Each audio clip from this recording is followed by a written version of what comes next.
नमस्कार दोस्तों, स्वागत है आपका हमारे चैनल ज्योतिष व्रत पर्व कथा में। 4 अगस्त 2025 को श्रावण मास का आखिरी सोमवार है।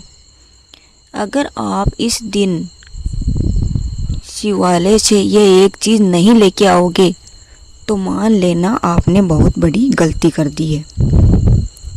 अगर आप कोई भी व्रत करते हो तो आपको काले या नीले रंग का कपड़ा कभी नहीं पहनना चाहिए। अगर कोई भी व्रत करते समय आप काले या नीले रंग का कपड़ा पहन लोगे तो आपका व्रत मान्य नहीं होगा और ना ही आपको पुण्य प्राप्त होगा। 4 अगस्त 2025 को श्रावण सोमवार को महायोग बनने वाला है।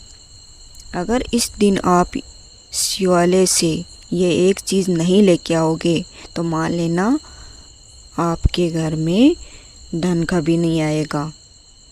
अगर आप ये एक चीज़ ले आओगे तो आपके घर में धन की कमी नहीं होगी।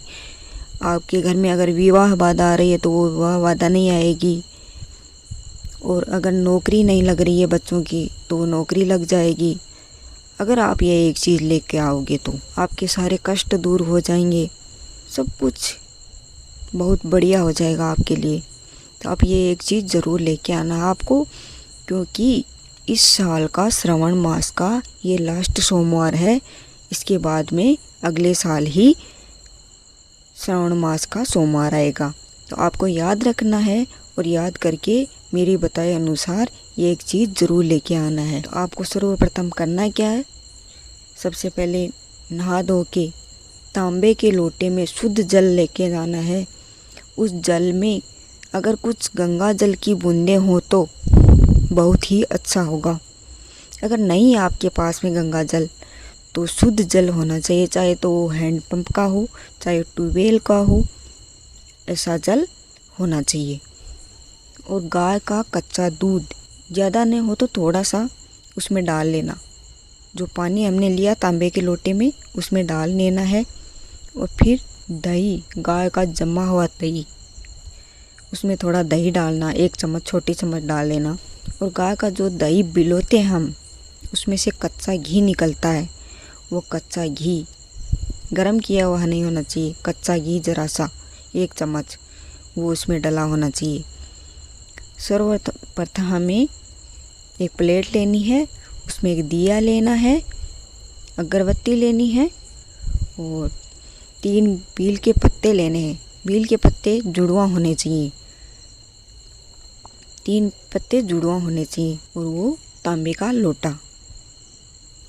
फिर हमें मंदिर जाना है। मंदिर जाके सर्वप्रथम हमें शिवलिंग को नहलाना है। नहला के चंदन का तिलक लगाना है।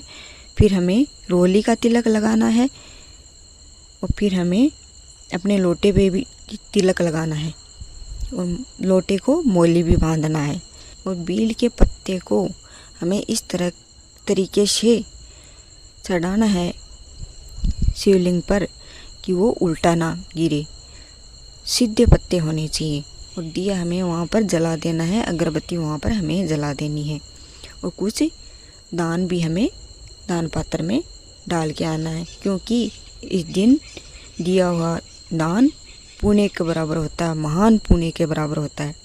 इसलिए कुछ दान पात्र में भी आप जितने आपसे हो सकें, मैं ऐसे नहीं बोलती हूँ कि आप 11,000 51,000 इतने चढ़ा के आओ, जितना आपसे बनता है उतना ज़रूर चढ़ा के आओ, क्योंकि यह है महापुण्य है। इसी दिन का श्रावण मास का महापुण्य होगा। फिर करना क्या है आपको, जो जल हम तो आइए मैं बताती हूँ वो चीज़ क्या है, हमें क्या लेके आना है। चीज़ जानने से पहले आप हमारे चैनल को लाइक करना, शेयर करना और सब्सक्राइब करना और घंटी के बटन को ज़रूर दबाना, ताकि आने वाली वीडियो की नोटिफिकेशन आपको मिलती रहे। तो आइए जानते हैं वह चीज़ क्या है। और ये चीज़ आपको गुप्त तरीके से ही लाना है, किसी को बताना नहीं है। तो आपको करना क्या है, सर्वप्रथम अपने माथे पे चंदन का तिलक लगाना है। वहाँ पर बैठ के 21 बार ओम नमः शिवाय का जप करना है। ओम नमो शिवाय का जाप करना है 21 बार।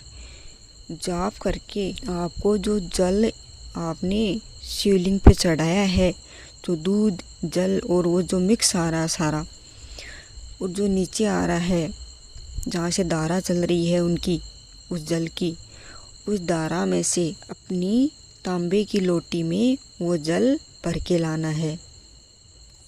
उस जल को अगर आप अपने घर में ले आओगे तो मान लेना कि आप तो करोड़पति बन गए। यह जल आपके लिए इतना ही बढ़िया साबित होने वाला है कि मान लीजिए कि 7 जन्मों का पुण्य और धन प्राप्त कर लिया है आपने। अगर आप यह जल ले आओगे तो घर लाकर उस जल को कहाँ पर रखना आपको? वह जल रखना है आपको अपने घर के मंदिर में। अपने घर के मंदिर में रखना उस जल को। उस जल से डेली हमारे घर में छिट्टे लगाने हैं। ऐसे तो वो जल कम पड़ जाएगा, तो आपको कैसे छिट्टे लगाने मैं बताती हूँ। एक लोटे में शुद्ध जल डाल लेना है अलग से। उस जल में कुछ बूंदें, जो हम शिवलिंग से वो जल लेके आए हैं उसकी कुछ बूंदें उसमें डाल लेना। फिर हमारे घर के चारों ओर कार लगा देना है और घर के अंदर छींटे लगाने हैं। डेली हमें ये करना है। फिर देखना आपके पास कैसे धन आता है, कैसे आप करोड़पति हो जाओगे। आज के लिए बस इतना ही। अगर आपको कोई परेशानी, कोई बाधा हो तो हमें कमेंट सेक्शन में कमेंट करके ज़रूर बताना। जय भोले बाबा की कमेंट में ज़रूर लिखना, जय भोले बाबा।